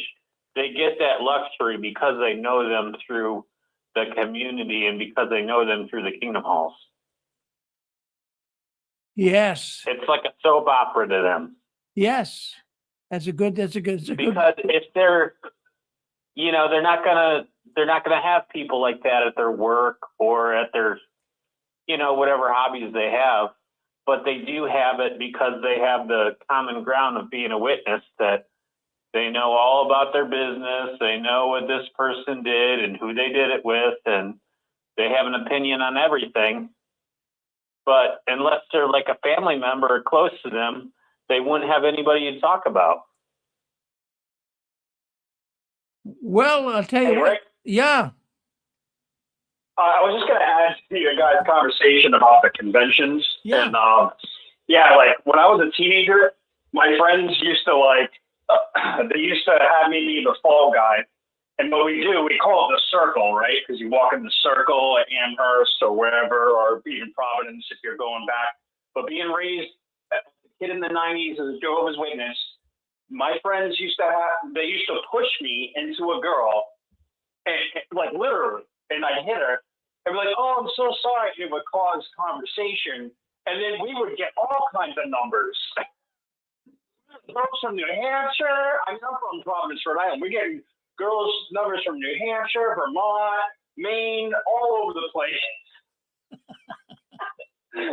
I mean, that's just, I don't know, the more strict and Christian, overboard strict you act in a household like that, the more rebellion is just going to come out. And that's what happened. And I mean, we didn't do anything bad. We were just meeting people. But I mean, it's all a sham. We were all, I don't know. If JP and other people listening that grew up in that era, they know exactly what I'm talking about. Well, Eric, you got me thinking. You got me thinking. It's almost. I'll tell you what. And we talked about this numerous times on the 6 screens. It's very difficult, and I'll tell you the problem the Watchtower is running into right now. Right now, there's a lot of single sisters, and they're all vying for a good Jehovah's Witness, spiritually minded man. And there's not as many as there used to be. And there's always been more sisters in the Jehovah's Witness religion than brothers. So, the field is narrowed here. So you get a lot of sisters really in competition with each other. So what happens in this organization is they try to find someone, and even the mothers of these daughters, boy, they try to matchmake. They really do. I don't know if that's happening to anybody listening in here, but a lot of the mothers did pick out a nice young brother in the congregation. Hey, Sandy, don't you think Eric's a nice man? Don't you think he'd be a good husband to you? I mean, they'll do this. It's like a caste system. No, they do. My mother did it to me, and I rejected it. Her name is Melanie Adyard. If you're listening, I rejected you. Yeah. No, these mothers, these Jehovah's Witness mothers, sometimes they have nothing better else to do but to play God, I guess. And my mom was one of them. She tried to get me with 2 people just like her, and I rejected it. Yep. Well, no, I've heard that before. In fact, I'd be interested, Eric, is there anyone listening to this program tonight that your mother, or maybe even, I'll tell you another thing, sometimes even the elders or the circuit overseers jump into the game. Yeah. In fact, I tell you, there's been circuit overseers that have encouraged marriage, And some of these circuit overseers really went too far. I know of a circuit overseer and even the district overseer that did not want a wedding to take place with two mature pioneer people. And for some reason, I never knew the whole reason, but boy, they had all kinds of talks. Don't get married. Don't get married. No one ever knew the real reason. But there's always these Jehovah's Witnesses, whether it be mothers, and you can't force somebody on you. You can't say, well, she's a nice sister. Go, Brother Farron, go like her, or Eric, or JP, or whoever. You don't. There's got to be some chemistry there. There's got to be something. But you just can't have your mother say, you should like her. She's a spiritual girl. That doesn't cut it. That doesn't cut it. How about you guys? Did you ever have someone try to match make you in the organization? It's an awkward feeling. It's a very awkward feeling because you want to do things that are right. But the only thing, in fact, I'll tell you what, I'm not going to name names here because I wouldn't do that. But a very close situation that I'm totally aware of is with a situation. There's a beautiful young girl, beautiful Jehovah's Witness girl in the congregation I used to go to. And then there was a man, a young man. In fact, when I first met him, he had a big, long ponytail. He came out of drug rehabilitation centers as well as alcohol, but he was coming to the meeting. And one of the sisters got a flat tire in front of his house, and he came out and he helped her. It was nice. So she invited him to come to the meeting, and he started studying the Bible. So the young man comes to the meeting, and I first met him. He had a long ponytail. You could tell he had drug issues. But what happened is in the congregation I was going to, they were trying to match make him with this other beautiful young sister. And I was out in service one day in the car group. And don't you think, Brother Farron, that would be a good match? He's progressing along. He's spiritually minded. Boy, I just wasn't sure of that. I wasn't. But see, she was basing her whole matchmaking situation based on the fact that, he comes to all the meetings and he's out in service. Is that enough to marry someone? Really? Is that enough to marry someone? The answer is no. But certain people have experienced this. I'm going to tell you, there's marriages made in Brooklyn that have not been good. They have not been good. You might have gone to some witness marriages, some weddings, and it's only a short time after they broke up. I went to one of those. Maybe you did too. Oh, it was great. I was living down in Florida, and a young, handsome brother, beautiful young girl. They're going to get married. They have the wedding of the century in a big, beautiful hotel, lobster, steak tips. I mean, everything you could think of. Spent $1,000 on the wedding. The parents did. And they were married for only a few months. And everyone's going, what happened? Well, what happened to those guys? No, you just can't get married because, well, he's a spiritually minded man. There's got to be more to it, right? So there's a lot of marriages out there. And I talked to my wife, Susan. I got my beautiful wife, Susan. I talked to her about this. She could tell you stories, too. She could tell you stories in her hall where actually one sister actually committed suicide. Young sister. Couldn't handle her husband. It was a match made in Brooklyn. And boy, that just didn't work. She committed suicide because of it. Yeah, this is happening. So anyways, maybe you got a story to tell. Were you ever a matchmaker? Did anyone ever say, hey, you should, yes, go ahead. Oh, hi, Rick. It's Donnie here. Hi, Donnie. Hello. Yeah, I've got a bit of a tragic story for you about, elders' wives that want to be matchmakers for their children. So in this town, in the Alton congregation, it was a few years ago, there was a brother who joined the congregation, nice young man, and he really liked this young sister, but an elder's wife wanted him to like her daughter. But anyway, he wasn't interested. He liked this young sister who was called Helen, I think. And because he showed no interest in the elder's wife's daughter, the elder's wife started bullying Helen and made her life miserable. And Helen would complain to the elders about it, and they wouldn't do anything about it. And in the end, she actually committed suicide because she couldn't cope with the bullying from the elder's wife. So that's a really horrendous story. Oh, that's terrible, Donnie. But how many stories are like that? We just gave you a story. You gave us a story. Susan gave me this. So how many stories are out there like that where actually suicide took place? How many witnesses might even be listening to this program tonight that really can't stand their mate? Now, I can tell you, mostly in Florida, I saw this. I don't see this much up here in Massachusetts. But when I was down in Florida, I often would scratch my head and say, these people love each other? Is this a husband and wife? They wouldn't. I mean, you treat your wife with respect, and the wife treats their husband with respect. I mean, not only in the witness world it should be, but in all endeavors of the world, so to speak. You got a wife, you got a husband, treat them with respect. But I saw many of elders and even brothers that did not really show their wife respect. Up here in New England, even, you can tell. Can you tell when a husband really loves his wife? Can you tell when a wife really loves her husband? I think you can.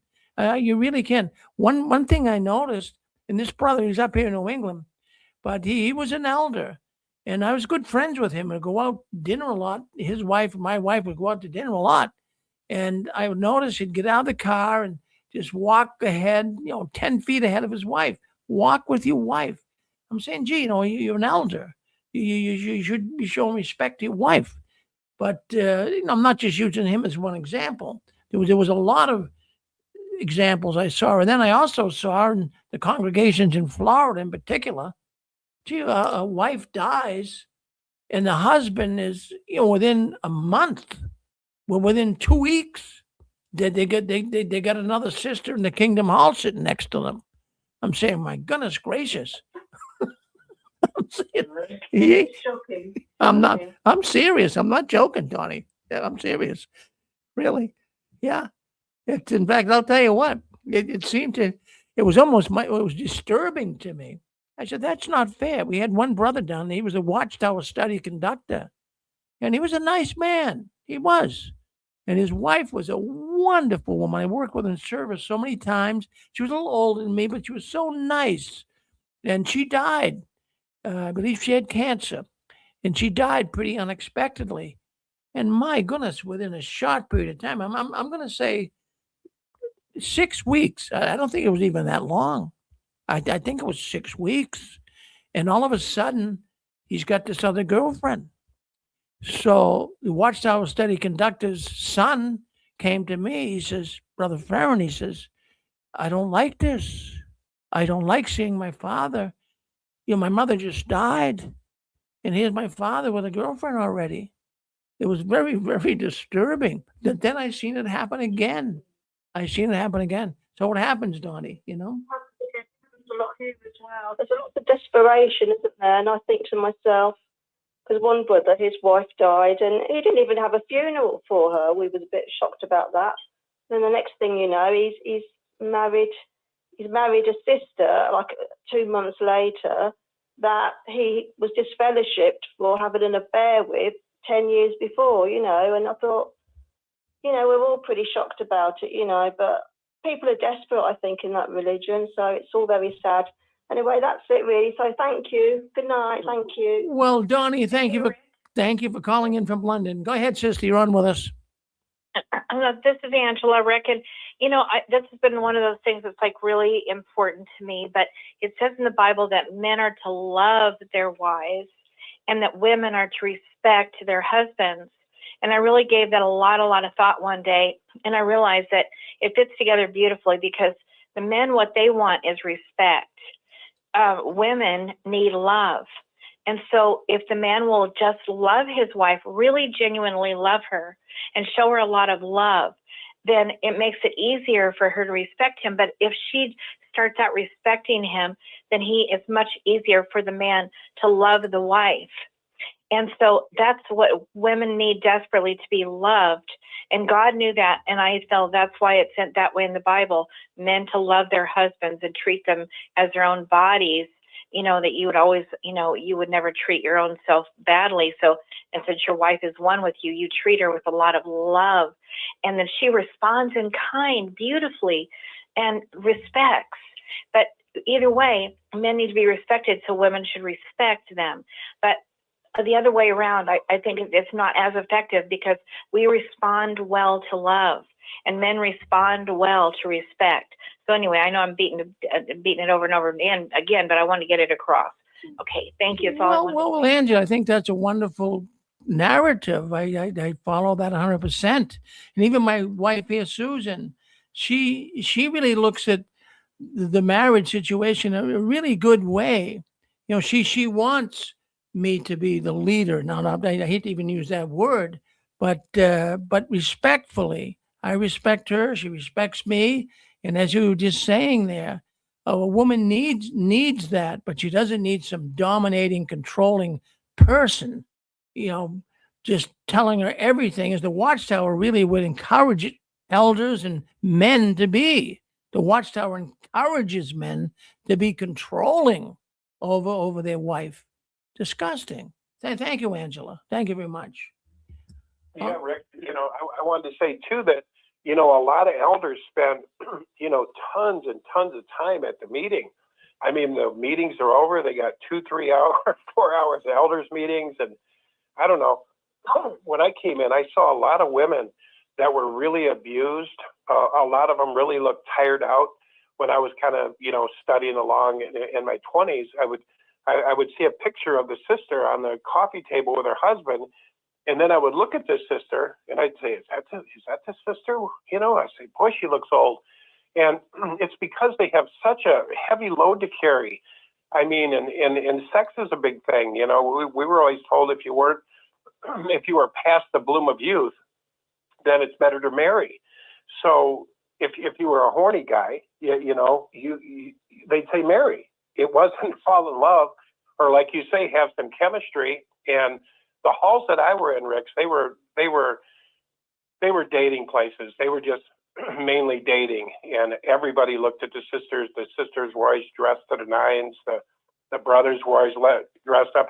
Angela went in to the assembly hall and she goes, "My God, Dan, this is like a fashion show. My God, these women are dressed."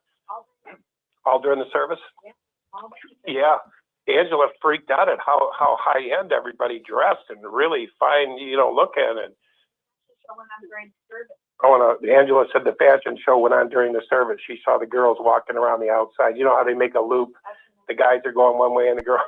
Do you remember that, Rick? Oh, yes. The loop that they made around the assemblies.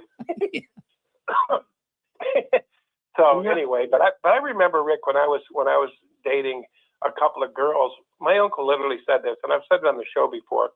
But my uncle told me, he said, "Dang it, Dad, you're so picky, And he had some girl out hanging from underneath a car, you know what I mean, with a T-shirt on, and he said she's a really great sister. And I was like, well, no, I'll just keep looking. And he told me, he said, just marry one. They all have the same movable parts. And this was a guy that got Beth-like kids, but he says it boils down to movable parts, not getting to know them. They're female, you're male. Don't worry, everything will work. And I thought, I was so blown away when I heard that. And but that's, excuse me, that's a lot of criteria in the church. If you're past the bloom of youth, it's better to marry. Just find a sister and marry them. And like you said, they're all ready to get married, and they think they're old at a young age. And it's so crazy, Rick. It's just the craziest thing. I couldn't help it but laugh when you were talking about the dress codes and stuff. I was like, I'm looking back like you, 20 some years back, and I'm thinking, my God, they're still telling these people how to dress. They're still telling them to wear this and don't wear that, and don't wear it too loose and don't wear it too tight, and don't wear, don't do that. I'm like, my God, you talk about micromanaging, Well, even in the organization, there's no trying things on for size either. Good point. Good point. Well, Dan, always good to have you call in and talk. And you had experiences that go beyond a lot in this crazy organization.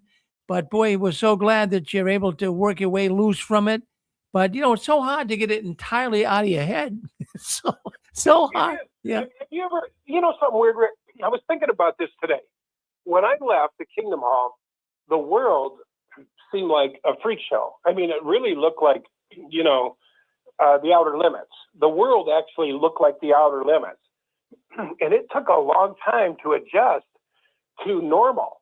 I mean, I was in the freak show. Have you ever watched that movie, Rick, The Truman Show? Has anybody ever watched that show? Did you ever see it, Rick? Yeah, I can't remember. A long time ago I saw it. I can't remember too much about it, but I do remember portions, yes. Yeah, well, basically, they put Jim Carrey in you'd call it an altered reality. They basically built his world. And it was a simulation. They put him in kind of a bubble, and they had him living in this town, and they had everything working perfectly. And excuse me, Rick, but people were watching him. People were watching him on cameras. They were in bars, and they were watching this whole thing happen that Jim Carrey was in, and they were laughing. And there was a guy, at the end, he realized he was in this simulation, in this kind of matrix they put him in. And he was really pissed because he took a ship, and he was running toward the wall, which is where he was going to find his way out. And so in the simulation, they created a storm and all this stuff. But anyway, he bumps into the wall, and he's like, where the heck am I? And he comes out, and the guy's like, we put you in there. We've had you in there from birth. We like doing, it's kind of like we like doing things like this. And, and we wanted to watch you and all that. Watchtower is a Truman Show. And I'm telling you, I was there a couple of years ago. I was at an assembly, and it was run like a swift clock. And I thought, this is the Truman Show. This is the Truman Show. Because it looks like the perfect environment. The guy's counting, the big clocks, the big screens, everything is orderly and stuff. It is the Truman Show. And I want to say, if anybody's listening tonight, if you have not watched the Truman Show, you will get an idea of what we were in. We were in a Truman Show. And the reason I'm going to say it was a Truman Show is I didn't design it. The Watchtower, excuse me, the Watchtower created that world for me. When I was born, the Watchtower created that world. These are the elders, these are the players, everybody acted a certain way, but it wasn't reality. It was an altered reality. So I grew up in the Truman Show. I was born into the Truman Show. But if anybody I feel like hasn't I seen was it, born into The Handmaid's Tale. Watch the trailers, gentlemen, even if you don't read the book, and even if you don't watch the soap opera, watch the trailers of The Handmaid's Tale. Okay. There's nothing as witness as that book and that show. Yeah. Was that Pixie? That's Pixie. Yeah.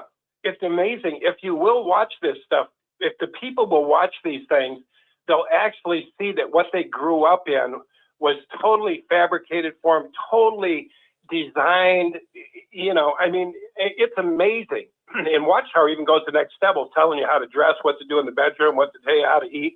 They've got a 24/7 clock. In Handmaid's Tale, they got two groups of women, and they live in a place called Gilead. Oh my God! And if you ever heard of the Unbreakable Kimmy Schmidt, she's a cult survivor, and she comes out of like a bunker after 15 or 20 years. And she's like naive, and she's very cultish, and she's experiencing life for the first time. Oh my God, I got to check it out. But honestly, what was that one called again? Angela wanted to know. Unbreakable Kimmy Schmidt. Unbreakable Kimmy Schmidt. We got to check them out because, guys, it took so long, and everybody knows this on Rick's show, but it's taken so long for so many of us to adjust to the real world. I really thought. Have you guys seen Tuck Everlasting yet? No. Tuck Everlasting. Tuck Everlasting. They made it into a musical. It's a one-part Disney movie, and it too is very, very witnessy. It's a very sweet show. Can't but wait it has to see a it. little shocking ending, and it really reminded me of the Bible students. Tuck everlasting. Okay, we've got it written down, and I just want to say this: it's normal. It's normal to feel like you've been screwed when you grew up in a Truman Show or a Matrix. It pisses you off so bad. I mean, and then you find out there's no love, and it's a corporation, and you come outside. You got to deal with being pissed off. You got to deal with, you know, that you were lied to all that years, and that's exactly what Jim Carrey did. He come out. He was so pissed. He goes, "Who would do this to another man? Who would set up my altar, my inner kingdom? Who would set this fabricated world up for me?" That's what I grew up in. You know, my dad had to marry my mother because she was a witness. He had to become a witness, and then he got indoctrinated. Then he went to the meetings and had his shots of endorphin, which is paradise tomorrow. And then he got his shots of fear, which kept him in. And then he raised us in that Truman Show. And I'll tell you, you are mad when you get out. And Jim Carrey was very mad. He was so mad, and they just laughed. The people on top just laughed. Yeah, we're your creator, they said, just like governing body said. You know, we're your masters. But anyway, Rick, sorry, I've been going on, but haven't been on in a while. It's nice to catch up to all you guys. Great to hear from all of you. Wow, it's good to hear from you and Angela. Show. Well, in fact, Dan did have his own show one time, sure. And anytime he ever went, oh yeah, years ago, Heart to Heart, I'd say about 5 or 6 years ago, sure, they got a lot of people listening in, yeah. And anytime they ever want to do another one, we've got the doors open for them, because I'll tell you what, every time Dan comes in, the numbers go up. Him and Angela, they all love Dan. They love Dan. Dan is money. We love everybody out there, though. We've been out a long time, and we just love to tell people there's life after this stinking organization. You can build your life. I was in it till 40. You have time to reconstruct. You have time to rebuild. Don't think you don't have time. And you know, we've always been thinking everything's the end of the world. You don't even have to look at that now. You know, so we've rebuilt and rebuilt a couple of times. Angela rebuilt from scratch at 40 some. I rebuilt from scratch, zero. You know, bankruptcy gone, finances gone, rebuilt from zero. And it's been 20 years later, but you know, now we feel like we're back on top again. So there's so much hope after that. It's not the last chapter in the book, unless you make it, unless we go victim, unless, you know, we just feel like it's the end of our world. It is the end of one world, but it's the beginning of another. But anyway, thanks for letting us talk here tonight, Rick. Thank you, guys. Anytime, you know, Dan. Nobody talks about that they wish they would have left later. It's always, I wish I would have left sooner. Good point. That's a very good point. It's so true. It's so true. And I feel sorry for these Bethelites that are going to be laid off, you know, because of the AI, because of the different things. I saw one at an assembly, a guy a while back, and he was so excited about being at Bethel.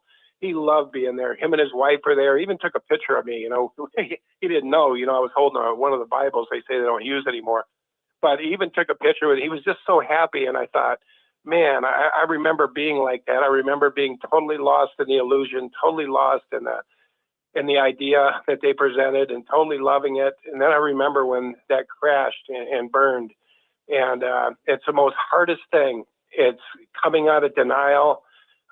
It's the hardest thing, coming out of denial. And I just thought, oh my God, I feel sorry for this guy. All of a sudden he's going to come up. He's not going to have any kind of, you know, thing that he's paid into. Like Rick said on his show before, that they're not putting any money, you know, they're not paying anything to the government. They don't have anything to retire. And when these guys leave, they're in real hardship. So I felt sorry for him. I love the guy. I mean, I did. I just said, man, guy, God bless you. Enjoy your journey. But I know that journey is going to come to an end. And my heart just went out to him. I'm like, oh my God. Oh my God. Do you want to say something, Angela? This is kind of something on the side here, but you know, anybody out there who's listening, Dan had a friend who he did a little bit of work in his young age. And then after that, he never worked again as long as he was alive. Now he's like 76 years old. And, you know, you could still get Social Security even if you only worked a couple of years as a teen. You'd probably get $800 a month. But, hey, that's better than nothing in Social Security if you don't have anything. So don't think that, like my brother thought, oh, I never put any money in, because all those years my brother didn't really work. He did his own business. I don't think he ever paid a dime to the government. But you can definitely get the basic living $800 a month. So I just want anybody listening out there who doesn't know that, please know that you could. Okay, that's it. Well, thank you for sharing that, Angela, because I'll tell you what, a lot of witnesses may be listening in here tonight, and they really, they never really took full-time jobs. Many went to Bethel. They signed an oath that the poverty. They never paid into the Social Security system. So a lot of witnesses have been hurt. But thank you for sharing that with them. Well, thank you very much, everyone. Someone want to say something? Go ahead. All right. Well, anyways, I just want to say that here we are now, where we're at we're right up to the year 2016. And isn't it good? Isn't it really good to see that there's so many Jehovah's Witnesses now that are waking up and smelling the coffee? And as 2026 begins, Jehovah's Witnesses are no longer operating beneath the radar screen of governments, courts, and investigative journalists. Across multiple countries, democracies, long-standing practices, once shielded by religious freedom, are now being examined through the lenses of human rights, child protection, and state accountability. We want to say thank you for all those nations: Norway, Belgium, Sweden, Slovakia, Japan. There's 13 of them that I counted that are all examining the Watchtower. They have the Watchtower under the microscope. And we hope that 2026 can really be even far worse than 2025 for the witnesses. Friends, I don't know how they're going to escape all of this adversarial positions that governments are taking on them.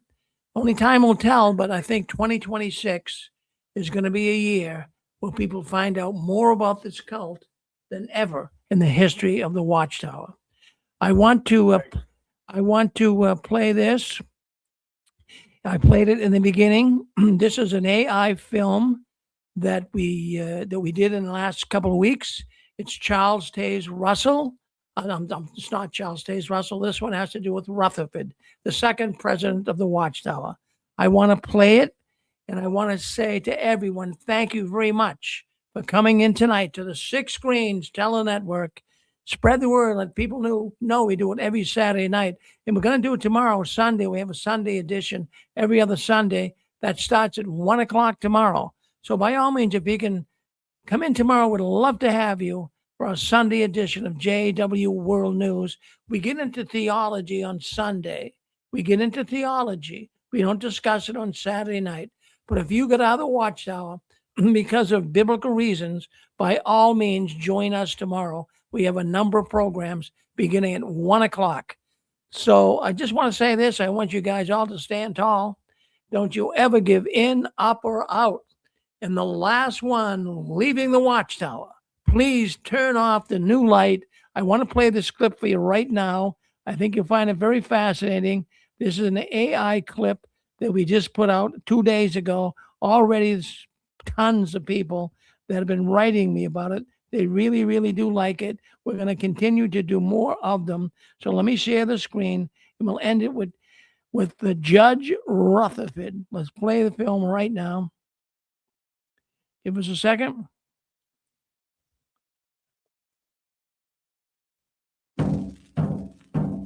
While leading a religious organization that preaches abstinence and righteousness, Joseph Franklin Rutherford, second president of the Watchtower Society, was known for his excessive drinking and personal indulgences.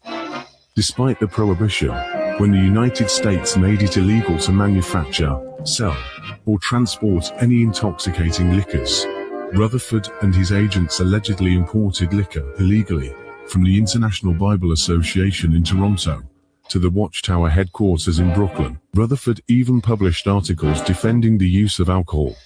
highlighting his personal habits during his time leading the Watchtower Society, which stands in stark contrast with the spiritual sobriety promoted by the Jehovah's Witnesses.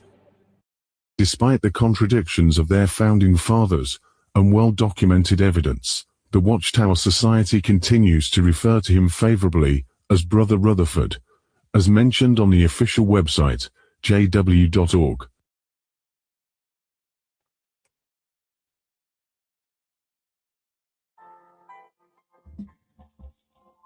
On the Six Screens Telenetwork, earning the reputation of giving all the right ingredients, uninhibited in exposing the hard, cold facts about the Watchtower Society.